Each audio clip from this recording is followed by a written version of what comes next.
Alright, so we're going to go over the Susi add-on.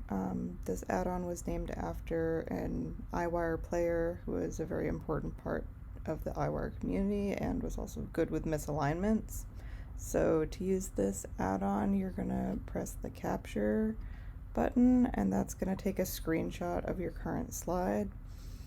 You want to take that on one side of the misalignment, and then you're going to scroll to the other side, and this is just going to allow you to compare the two slides and see where you might have a continuation.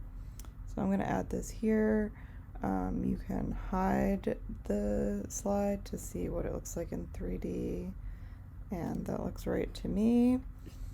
And then I'm gonna press show again. That will get it back, and then if you are done looking at it, you can press delete to delete it, and you can also use the opacity slider to get lower opacity so you can see the 3D underneath.